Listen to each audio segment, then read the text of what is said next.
Right, I will call this meeting to order. This is the State Records Committee. We are meeting to discuss some of the comments that we've received on our draft rules. And it's October 5th, 2023, and it's 2:05 p.m.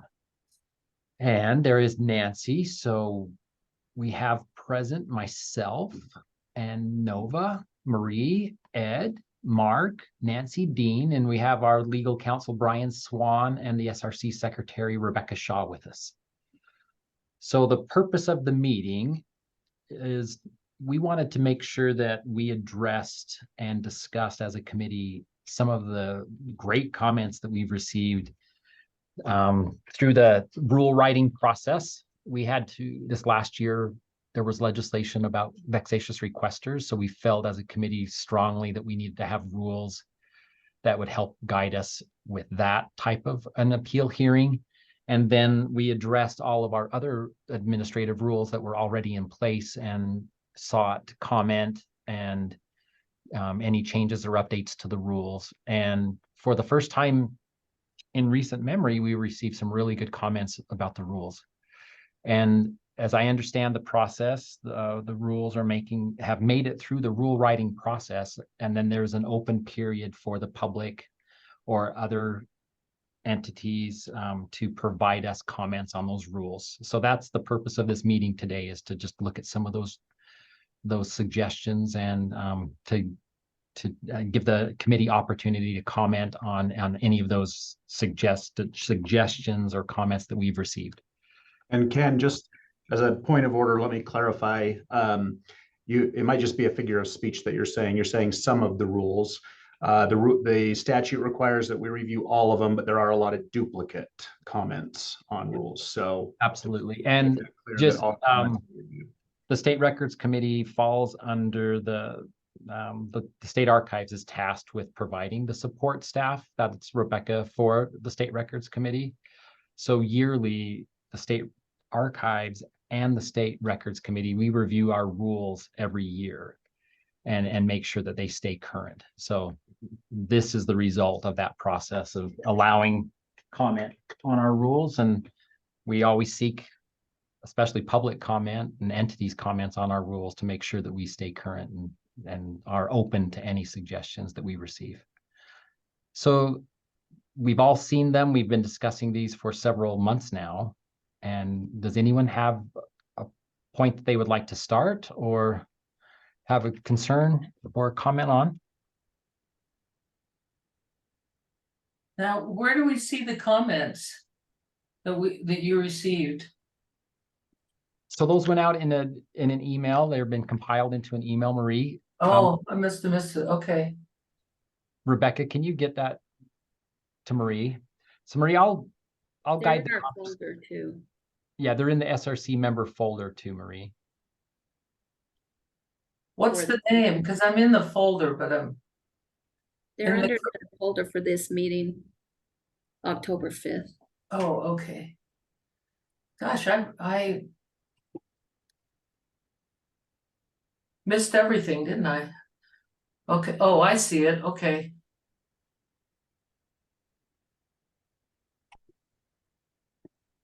So Ken, it'd probably be a good idea, just a structure to have somebody like Rebecca or somebody on the committee read, the comment, and then you guys can discuss each comment and just kind of go down the list.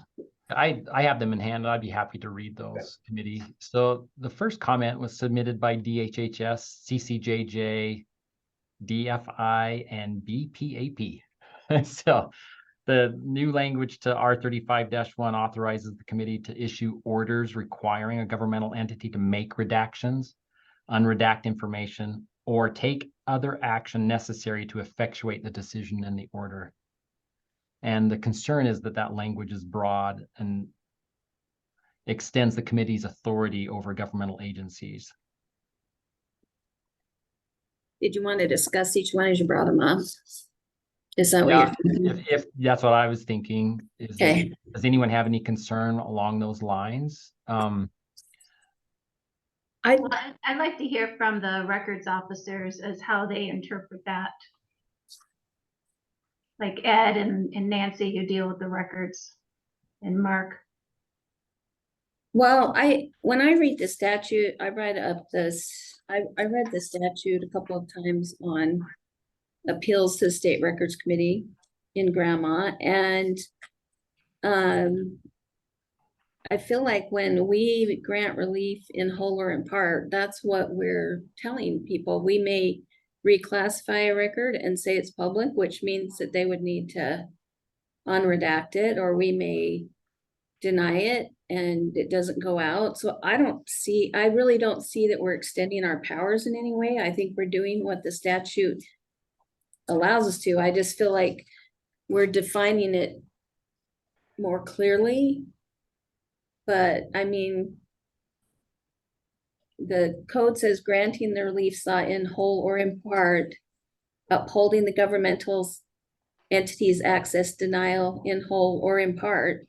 When we don't uphold their classification, we're telling them to unredact the record and release it. So I don't know that I think that that's anything different than what we're doing. It's just defined more clearly. That's my opinion. I'm one person. Nancy, I agree with you. I think we're already doing that. And the other part is to take other action, which would be, we give specific instructions on what to redact. We've changed, I can remember multiple meetings I've been in where we went through it line by line, assigned, said this classification's not right, unredact it. This classification needs to be this instead of this. I mean, I think that that's our job, to look at access and help the governmental entity and the requester, understand why they're getting access or not getting access. And in the case where we're granting access, we need to make sure that it's the appropriate access. Right, totally. I don't think we take that lightly when we tell a government entity to unredact information, but we have. I think of the University of Utah case where the police officers' faces had been redacted, and we told them to release the record with the faces unredacted. Mm-hmm. And I think the other avenue on this is that it can be appealed to the appeals court if they dispute our order and decision. So I think there's still a trigger mechanism there that provides protection for both parties. I agree. But there's a safety net there that protects both parties. I believe so. There was one thing I was questioning, because that's 35-1-5, right? Okay. Was there anything else under 35-1-5 that we need to look at? I'm looking at the document right now. Nope, I don't think so. I think that was the only one. Huh? Yeah, that was the only one that stuck out to me. There's some in some of the other parts where there's multiple, but that seemed to be the one that stuck out on that one. And on that one, there was multiple comments that didn't go to the redaction, but went to the final clause on that rule that says, take any other action necessary to affect the decision and order. There was some comments specifically on that portion of the language that they felt that was overly broad. Yeah.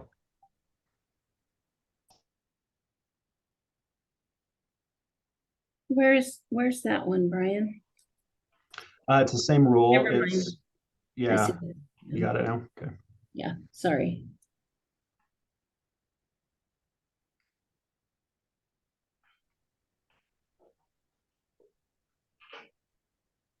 Do we want to go on to the next one? And Yes, so the next one is R35-1-3-2.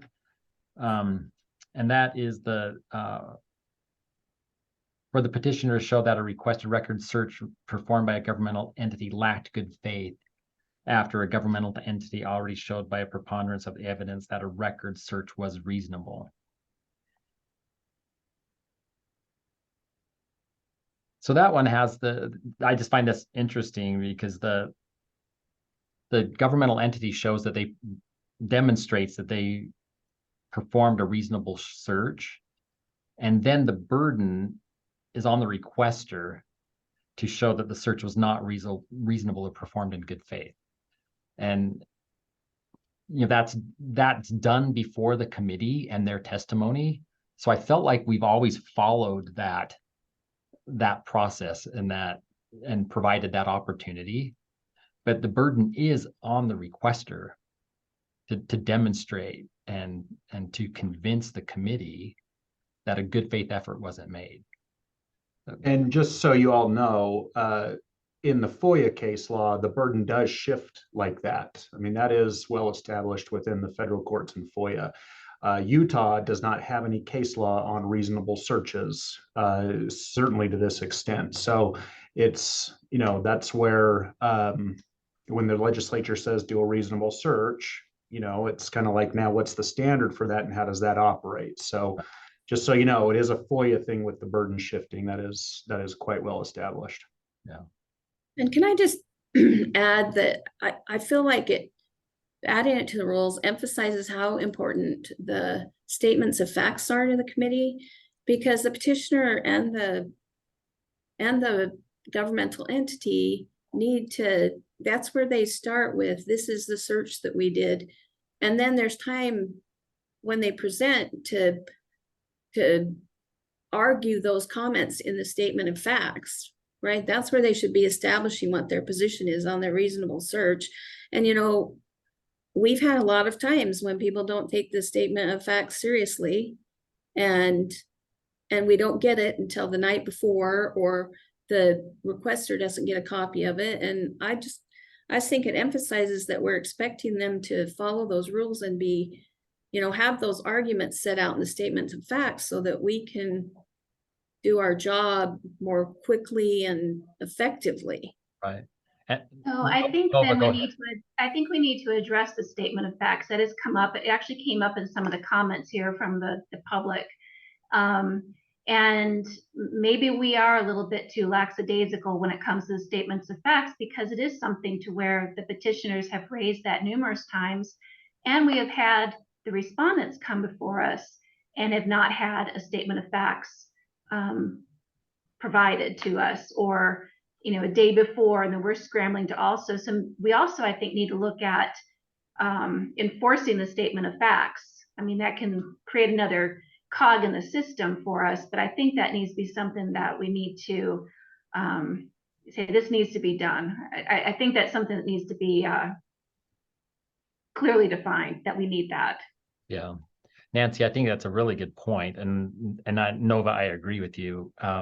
The other thing just on this rule change or this comment is that the committee usually for a couple months, we also have all of the material in front of us that we can review. And the statement of facts is really, in my opinion, the most valuable part of that right before the committee, when you right before the hearing. So I don't want to change it. I'm suggesting that we don't change anything along these lines for this suggestion, just that, because anyway, if we're just talking about the burden to show that a reasonable search was performed, I think the committee has enough information before them with all of the material we receive and the statement of facts. I understand the concern and the comment that has come in, but it's also a subjective thing, and we have to rely on the information that's presented and that's given to us before the hearing. Well, and I feel like a lot of petitioners don't think that all the records were found or that a search wasn't done, but we try. I mean, at least I know I've tried to be consistent myself in asking the governmental entity to describe the search that they did. Right. And that's, that's trying to establish this preponderance of evidence that, yes, a thorough search has been conducted, and to the best of their knowledge at that time, that record could not be found. And I'm always impressed that during the testimony, the questions that are coming from the committee, Nancy, is just that.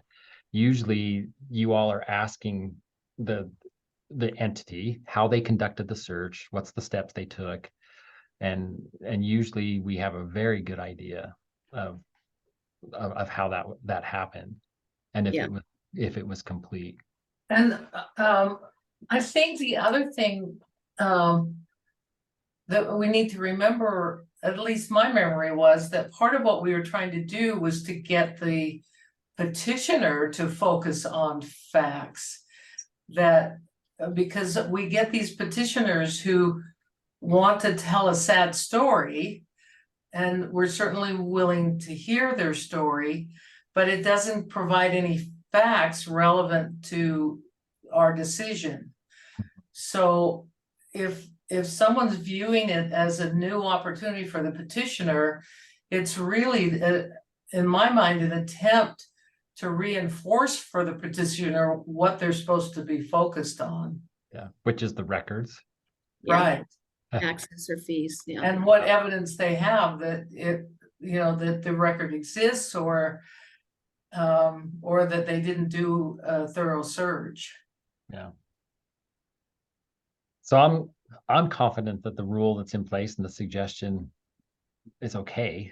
Does anyone feel strongly in any other way? So let me also just flesh out with this rule, there was, several duplicative comments on different aspects of the rule, right? So just make sure you guys are considering the preponderance of the evidence standard that was brought up by a few, the bounce back to the petitioner on the standard that they have to show that the search was not done in good faith.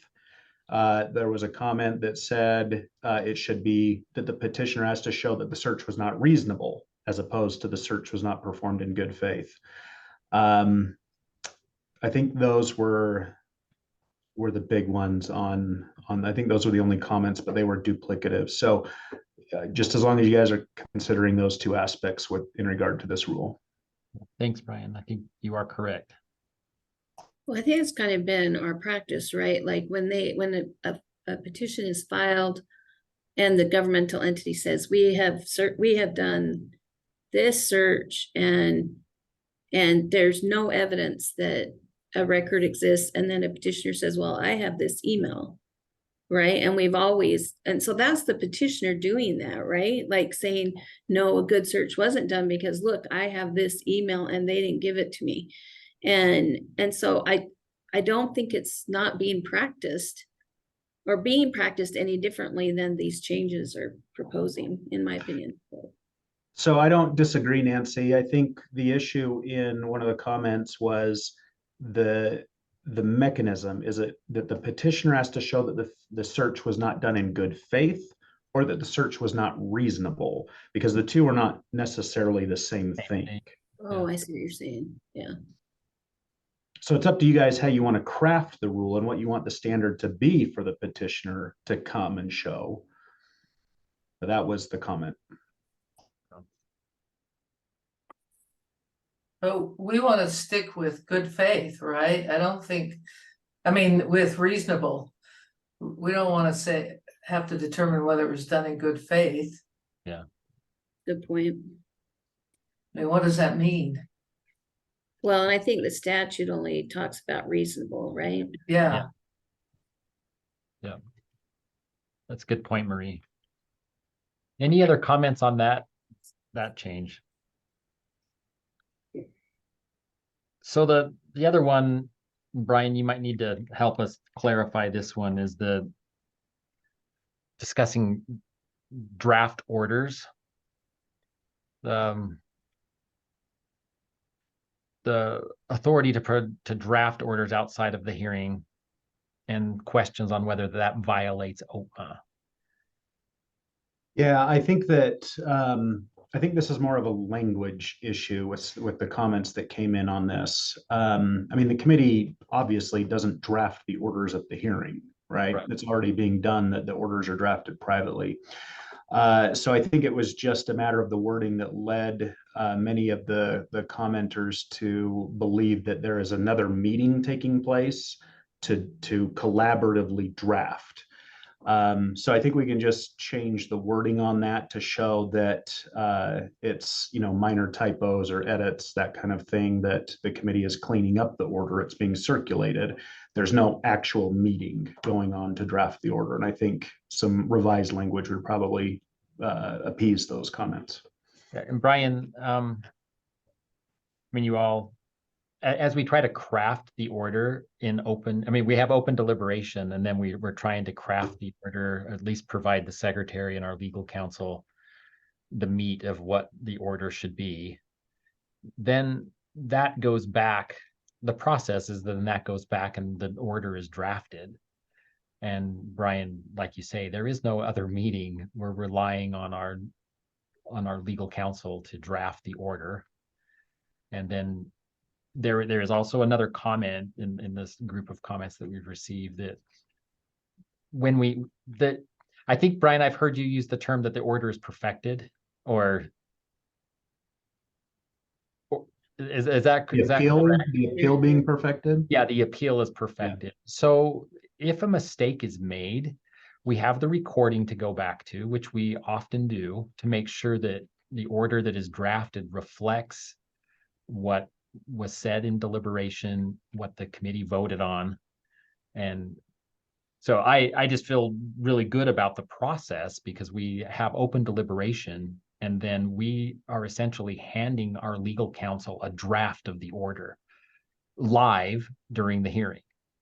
Yeah, And from our discussion. From our not- discussion, not from like the a written recording. draft. But a lot of times we'll say, I don't know what that court case is exactly called, but it's the one that says this, and can you make sure that's in there? And he adds that for us. And there, in my career, there's been times where we have made an error and it's been brought to our attention. We always bring that back to the committee in an open meeting and perfect the appeal, right? Right? Am I using that legal term? What you mean is modify the order? Yeah, we modify the order and we make sure that everything is correct. And I've always been very confident in the committee's ability to do that. And it doesn't matter if it's the petitioner or if it's the respondent that brings that to our attention that a mistake has been made. We've always had a motion to reopen the discussion and make sure that we get it right. And I mean, to me, it's just kudos to the committee for being open to that. Well, yeah, and we've always done that in an open meeting too. And we always do that in an open meeting. So to Brian's comment, there is no other meeting where the order is perfected. Well, I mean, and I think the concerns voiced by the comment period is that the rules would give us that. We haven't done that, but that would be something we could do. And so I can understand why there'd need to be just some minor tweaks to the language so that it's a little more So that it's clear. Yeah. Okay, the next comment is, and I think this goes directly to the statement of facts, is that R35 1-2 reduces our suggestion is to reduce the time of 20 minutes to 15 minutes for presentations and then still allow the 5 minutes to some.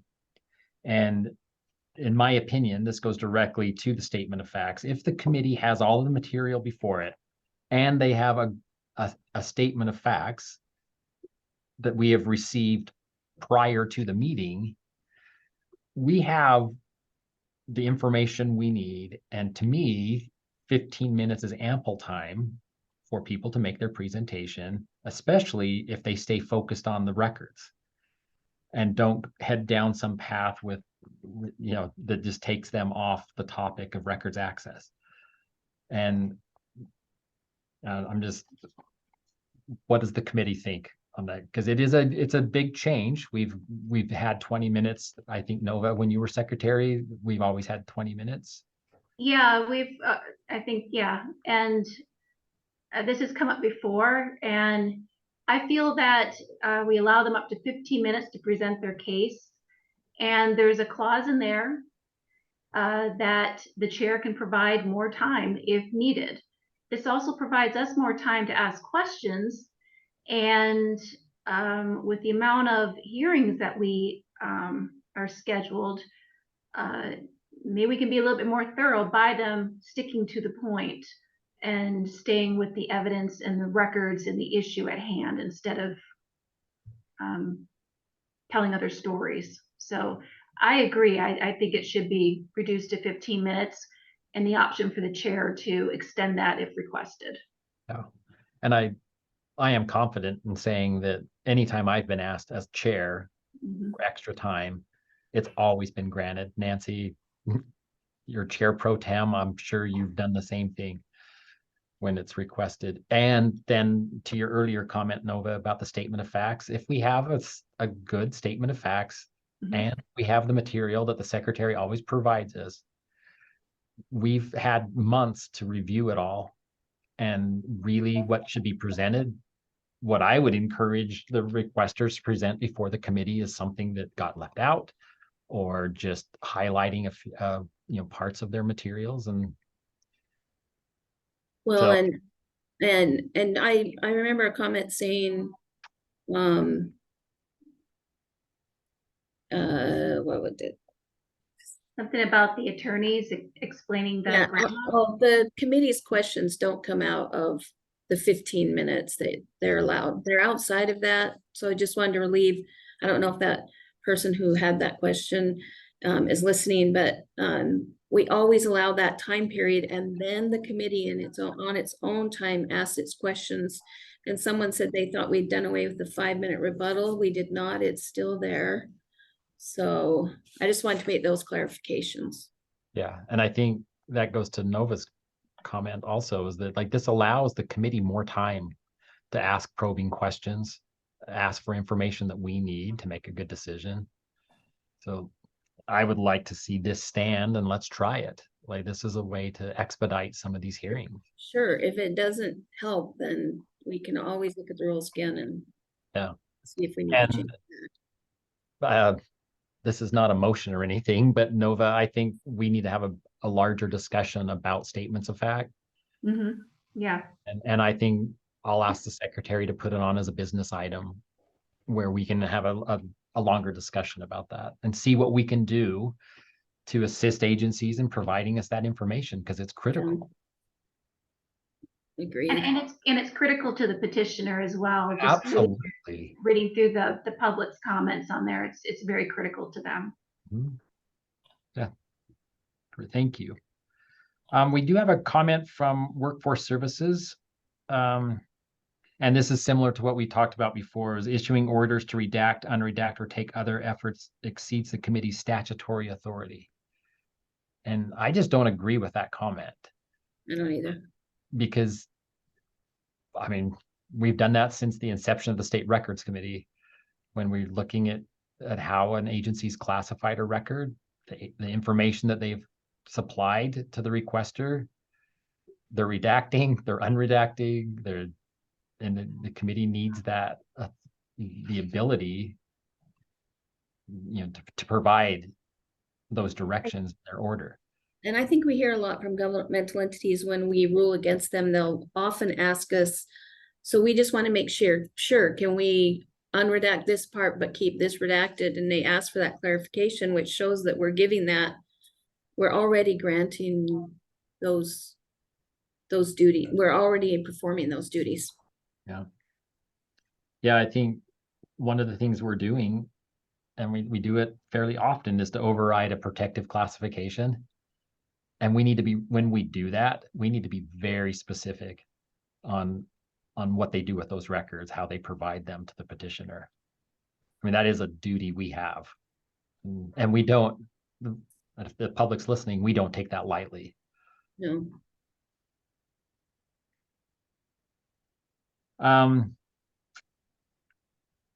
There was another comment about the private order drafting constitutes an OPMA violation. I think we've covered that. The next one is a comment that's from the Attorney General's office, and it's a comment about swearing in the parties. And I think we've done a fairly good job of making sure that we swear in parties when it's appropriate. Oftentimes our legal counsel, as the chair, the legal counsel prompts me if I forget to do that. So that's very much appreciated.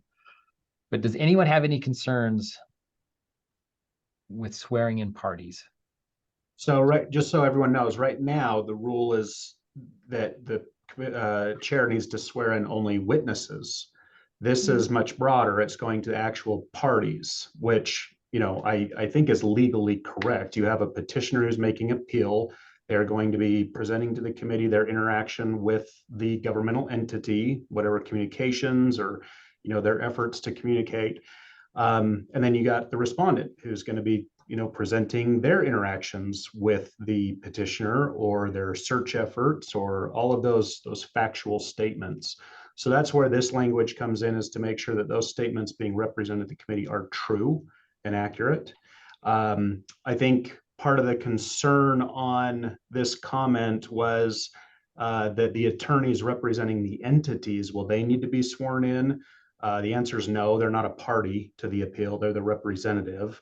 They already have a legal duty to be honest towards a tribunal. So I think the rule is clear enough, but that's to give you some color for your discussion. But are you saying now that the petitioner will be sworn in? Yes, under this rule, yes.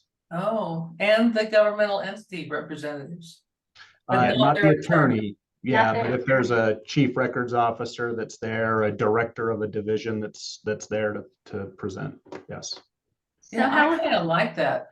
well, I'm just wondering how that looks optically, though. I mean, just from past experience with some of the petitioners, if they're requested to swear in, but the other side, the attorney, is not, how does that look optically?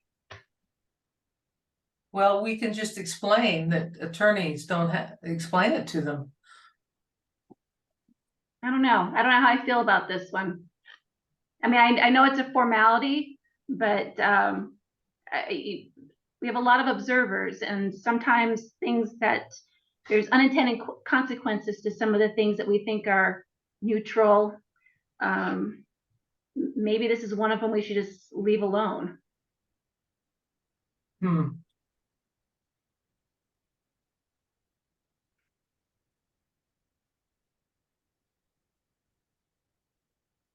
So Rebecca, do you have that in front of you now, the way it's currently written? Real quick, Nova, wouldn't, if the attorneys are already required to abide by telling the truth under their oaths and rules that they have to follow, then would it, to use your argument, is it not then unfair to not have the petitioner also follow those same rules? Right, but when we have a police officer or somebody from law enforcement, we ask them to be sworn in. Because they're a witness. Could be when they're a witness. When they're a witness, yeah. So we're asking the petitioner to be sworn in, but not the attorney representing the entity, if I'm understanding this correctly, and then any witnesses that would come forward on either side. I think Brian is saying that the attorneys are already obligated to tell the truth, where the petitioner may not be unless they have to take this oath. Sure, but a witness who's a police officer is also required to tell the truth too, but we also swear them in. But the petitioner, if the petitioner has an attorney, that attorney won't be sworn in. That's correct. I don't know, I'm just looking at this from optics. I'm a bit concerned about it, that's all. So, Chair, did you want me to read what the current statute rule says? Yeah. Okay, so R35-1-2 says testimony shall be presented by the petitioner and the governmental entity. Presentation shall be limited to records, access issues, and alleged unreasonable denials of requests for fee waivers. Each party shall be allowed 20 minutes to present evidence. Testimony shall be 20 minutes to present testimony and evidence, to call witnesses, and to respond to questions. Witnesses providing testimony shall be sworn in by the chair. Questioning of witnesses and parties by the committee is permitted. And that's kind of all it says. So it's just the witnesses. Yeah. And we don't have to be hung up on this. I mean, if there's enough for it to pass, that's fine. That's my concern. I do think, Nova, to possibly help your concern, as we do use Marie's comment, that we explain to everyone present that this is the process, this is why we're doing what we're doing. And I think that would have to be upfront in like the beginning of what you, how you explain the rules before we start. Yeah, and for every case too. Yeah, I was gonna add yeah, that. that's something, Marie, thanks for bringing this up, because I think what happens, I mean, on the chair, is that it gets a little lax on my part. I think before every hearing begins, maybe we add, like, we introduce the committee like we used to. We used to introduce the committee, and here's the procedure, here's how it happens. Witnesses will be sworn in, and I suggest we go with this, but let's try making that modification to our procedure that we follow, and then revisit this. I think we should give it a try for a year or for however long, and it might bring more decorum. It might remind us to remain more with more decorum as well. If we have this formal process of swearing people in before each case. Yeah. And I think it'll be good for the petitioner to be able to stand and say, affirm. Well, and I think that really is the point of this rule, is that they're providing testimony. Yes. And it better be factual. Yeah. Because their appeal can move on to court, and the same requirements will happen if they go to court. They'll be sworn in. Yeah. I think we should be consistent if we can. So thanks for those comments. I think that's really important. Let's see, the other one is a comment about the words possesses or maintains. And that's whether the entity possesses or maintains the records. And there is a hearing. Daily v. text. Yeah, and where the judge ruled that retained as used in the statute means the same thing as possessed. So I just don't think we need to make a change here. Well, and I think we learned from that because in that one, it was a contract and the contractor kept the data and was saying it wasn't their data because they didn't have it, but because there was a contract in place. I mean, that literally is possessing it because of the contract. You possess it. And so I think that's what prompted us to do that, to look at that change, was that order, that court order. Yeah. So you're good with that? Any other comments on that one? Okay, the other is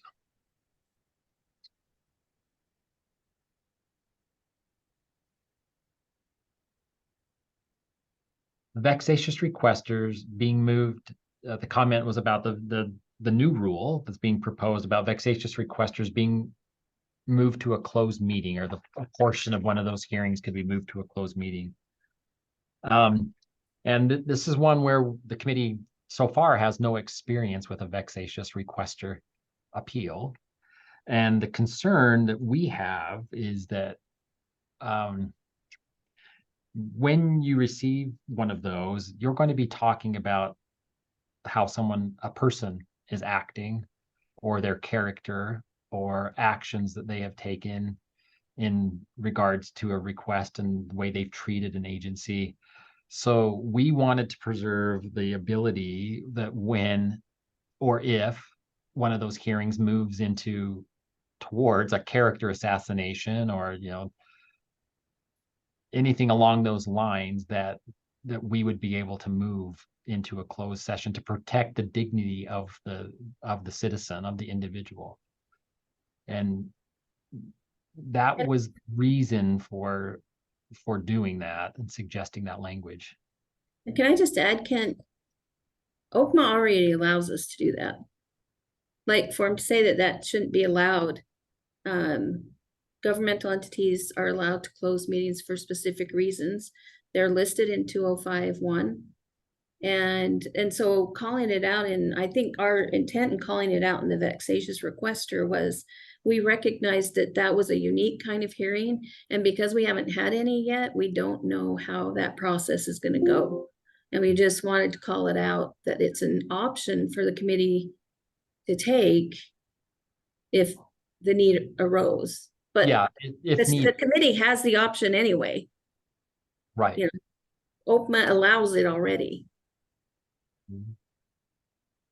I did get a phone call from a citizen asking about this. And I think there was a confusion that they thought that closing the meeting meant that the vexatious requester would not be participating in the closed portion. And so like the committee and the respondent would be there without them. So I Yeah. don't know if maybe we could just clarify this so it's clear that the record requester that an entity wants the committee to determine is vexatious would be a participant in that closed hearing. I don't think that I would want to clarify it, because people being invited to that meeting is at the will of the committee. When at that part of the meeting, like when you do it from, like I work with municipality, the mayor decides which parties can participate in the meeting and determines that necessity. Am I wrong, Brian, or what are your thoughts on No, that? I think that's right. But for this type of hearing, there's only two parties that would need to be included, right? The petitioner and the respondent, and then any Yeah. witnesses pertinent to their case. But those witnesses could be allowed in at a certain time. They don't need to be there for the whole thing.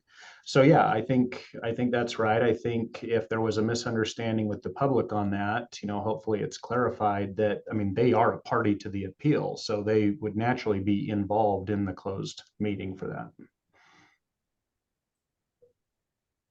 This goes also to Marie's earlier comment just on our procedure or the instructions that we give. We will need to be very careful or deliberate in how we run a hearing that has to do with a vexatious requester, and make sure that everyone present is aware of our procedure and how the hearing will proceed. And so I think we can handle it there, but we can review this language and make sure that it's clear. But our intent has always been to protect the individual. And Yeah. And on that point, Ken and Nancy, as you said, OPMA already allows for this. And so the intent of putting it into the rule is because, one, this is a brand new thing that the legislature's handing you. And so to put it in the SRC rules really puts the public on notice, and the governmental entities, that this could happen. This is an option that the committee has if it goes down this road.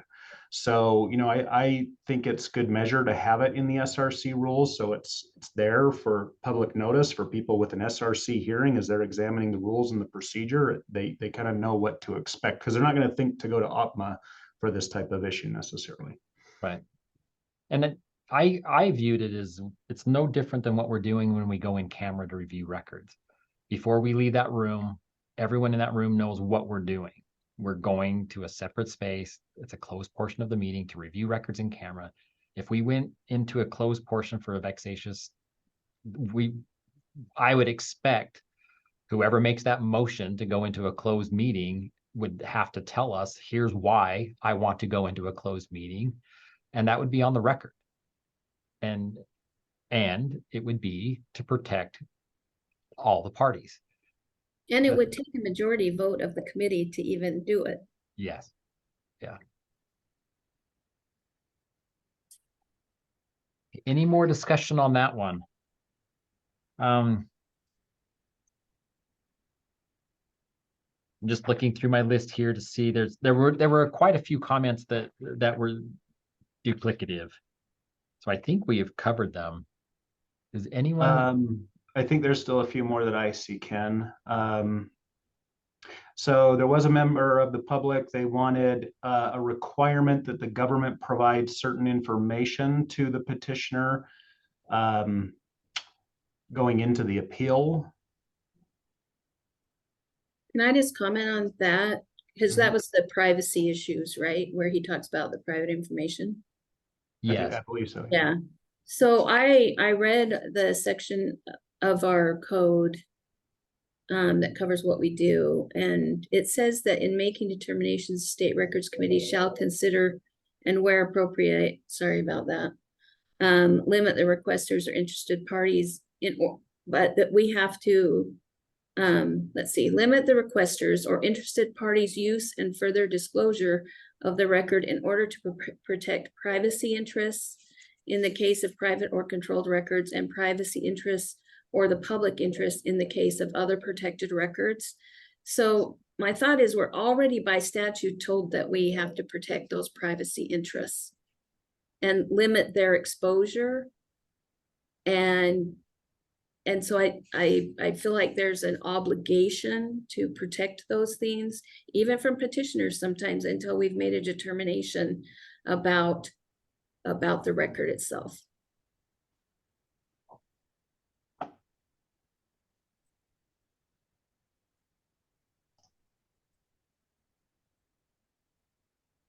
either. There was also a comment about postponement of appeals too.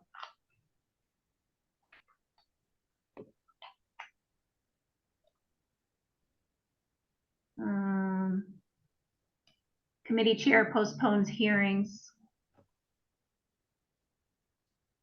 So Rebecca, I just had a question about that, because when you first get the appeal, do you tell them what date they're scheduled for? Right then? Yes, when I first schedule the appeal, it has a date, and I schedule appeals for a certain month until there are 10, usually more. Right now, there are 13 appeals scheduled for January. And then the statute says that if we have 10 appeals scheduled for a month, then we can schedule for the meeting after that. And so when we schedule the meeting, they're already overbooked as I schedule it, right? And so when I make the agenda,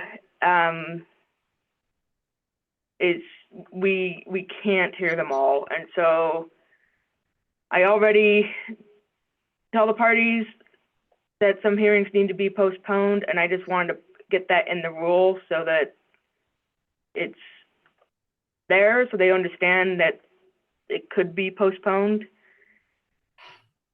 I'm hoping that we'll be able to make a change in statute that will help the committee get through appeals quicker, and maybe having the presentation time shorter will help address this. But I don't know if I answered your question. Did I answer your question? Yeah, I just wondered at what point they knew what date they were scheduled for, because I mean, it just is imperative. I mean, we watched we had 6 at last hearing. Boy, and that took us all day, because like one hearing might take 2 hours given the complexity of the issues. Right. And so there's really no choice sometimes, but for the committee had instructed me back in 2020 that they only wanted me scheduling 4 or 5, and so I would schedule 8 or something with the expectation that some of them were going to move, because Rosemary, who was the ombudsman at the time, would be working with the parties up until hearing day, right? And so we have a new ombudsman, and she does things a little bit differently as she's building relationships with these different parties. And so there are a lot of hearings where I already know that they're not mediating, and so we've already got 8. They're not in mediation, and so unless something happens, there's 8. And at the moment, I'm just hoping that a shorter presentation time will help the committee get through them. Yeah. And sometimes there always seems to be 1 or 2 that end up getting moved for various reasons. Either there's a scheduling conflict with one of the parties, or they decide that they want to mediate and would like to postpone, and something can come up. And so usually by hearing day, there aren't that as many appeals as there were when I sent out the agenda. And sometimes so many move that there was one time we ended up with 3 when it was originally scheduled with 6 or 8 or something like that. And come hearing day, there's only 3. Yeah. And so I'm trying to find the balance so that we fill the day and get as many appeals heard as we can. But even then, there's always more appeals than can be heard in a day, and some have to get postponed.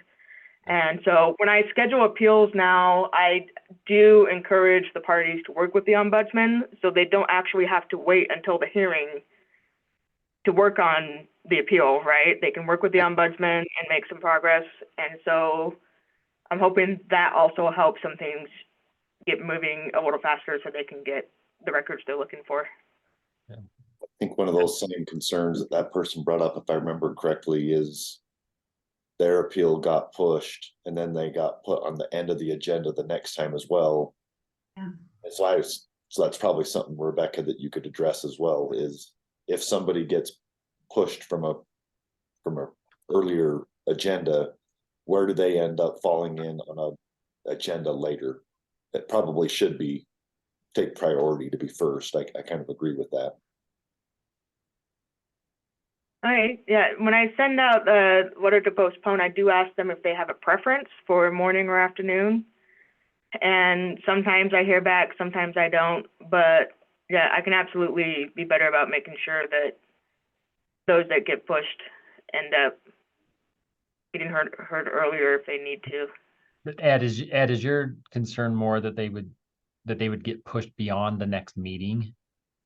Correct. Well, that's how I understood the public comment was. Yeah. Now I'm at the end of this next agenda, and if it gets, the day goes too long and I get canceled this meeting, now my appeal that should have been in front of these other appeals, now I'm being pushed again to another one.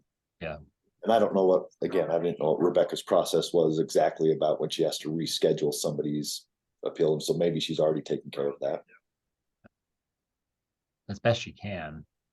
So all of these changes to our rules have been an attempt to try to expedite some of these hearings and to keep things moving as quickly as we possibly can, because the reality is that the committee has more work than they can complete. And you all know, we just recently held 2 meetings in 1 month, and just in an attempt to try to take care of some of the backlog. So Probably important for the public to know, and there's probably not a good way to right. this particular, but the schedule overbooking sounds bad to people who don't understand, but if you don't overbook and you only schedule 4 or 5 and then come hearing day only 1 or 2 go, you're not, now we're not doing as many as we could to get through the process. That's definitely what we want to avoid. So it's this gamble of overbooking. As you know, those can be long days. Any other comments on the rules? We've gone way over time. There was there's one just- about voting. Yeah, I was gonna say, there's the language on the voting, and there's similar language or similar comments on requesting more information from the government before they go into the appeal. Information for, the search, the reasonable search, information on the vexatious requester. And then, like Nova just said, comment about how the language is on dropping the chair's vote in the event of a tie. So I think those are the 3 remaining comments that just have left to be addressed. Anyone have anything on the revising the voting language? What does the current language say again? If it's a tie vote, it'll go to more deliberation and a second vote. And if it's still tie, the vote will withdraw for The chair will withdraw. I'm sorry, the chair will withdraws vote. That's the new language, right? Yes, Because before it was, we just kept on going until yeah. Yeah. somebody relented. Yeah. And I do like the idea of more deliberation. Mhm. Because I know it helped me in a case where we had that happening.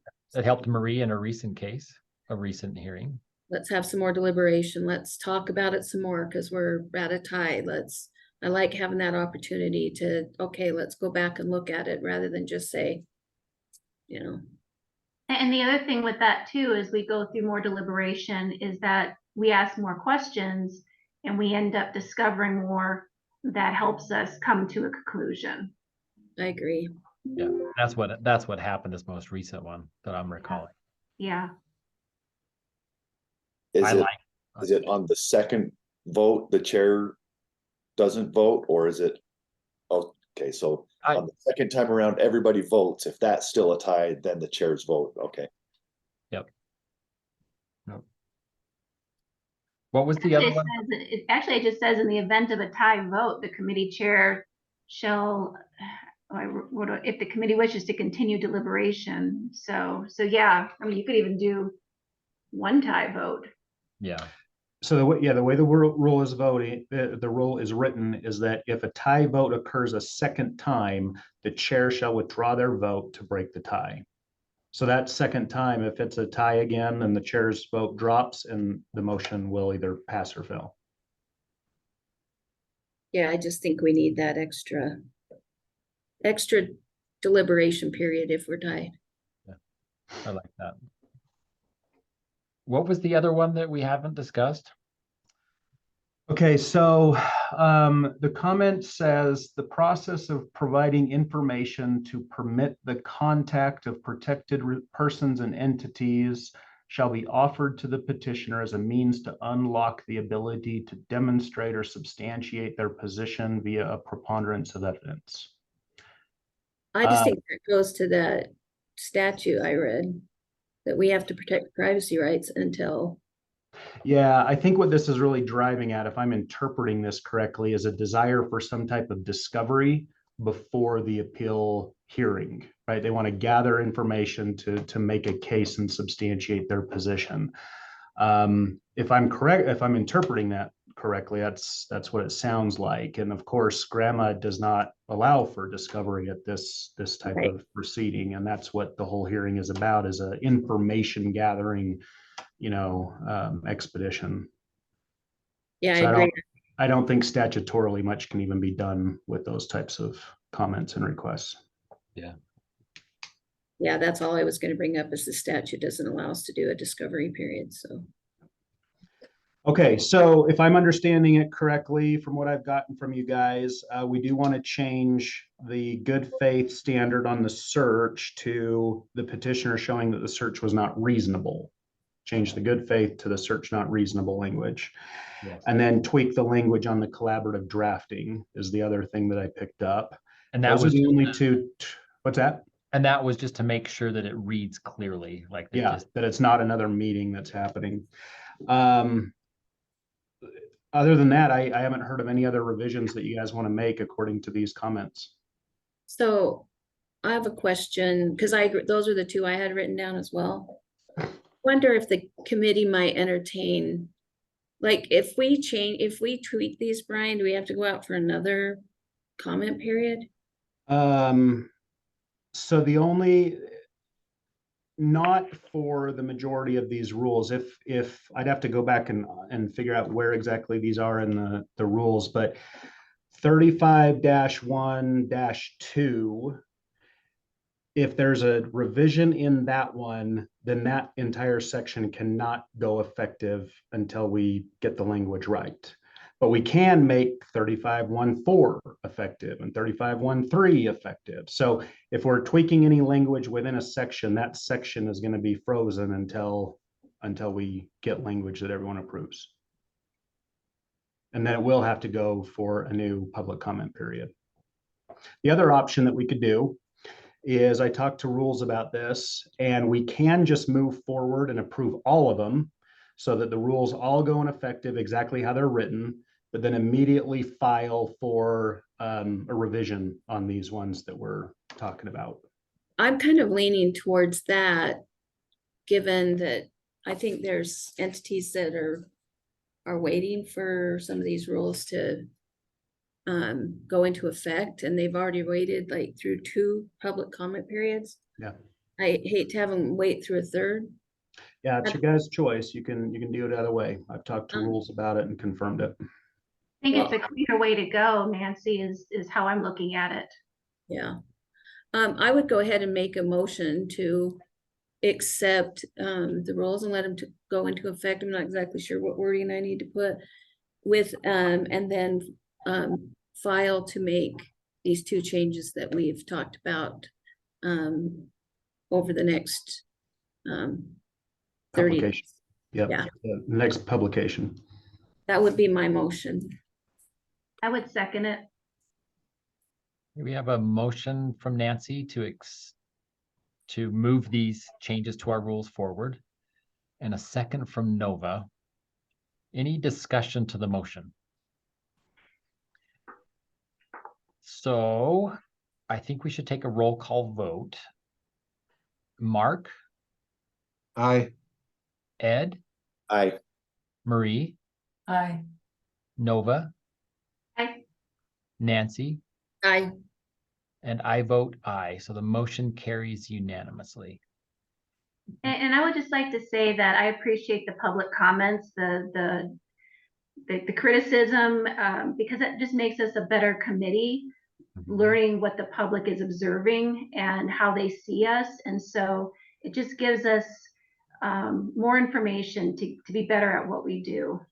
Absolutely. Thank you, Nova. it's been great to have this public comment. I also want to commend the archives for it's, a constant theme that we're looking at these rules, and the archives and the people who manage us are making sure that we're paying attention to them and tweaking them when they need to be tweaked. Well, thank you, Nancy. I know Rebecca and Brian provide us as a committee a ton of support. So we really appreciate that. I will ask as the chair to ask the secretary to make sure that for the foreseeable future that there's an item on the business agenda for rule updates, and then just as the agency that runs the State Records Committee, we're committed to reviewing the rules annually and making sure that they stay current. And I'm with Nova, like it's really good to have these public comments, because oftentimes we put the rules forward and we don't get anything back. It's crickets out there. So it's really valuable having comments coming in from entities and from the public. So really helpful. Well, thank you, everyone, for your time. Rebecca, do you need anything else from the committee while you've got us online? Would you like a specific agenda item for this month's meeting to discuss a rule about statements of facts, or the committee's talk Yeah, about rules generally? we would like a business item on the agenda to discuss statement of facts. Okay.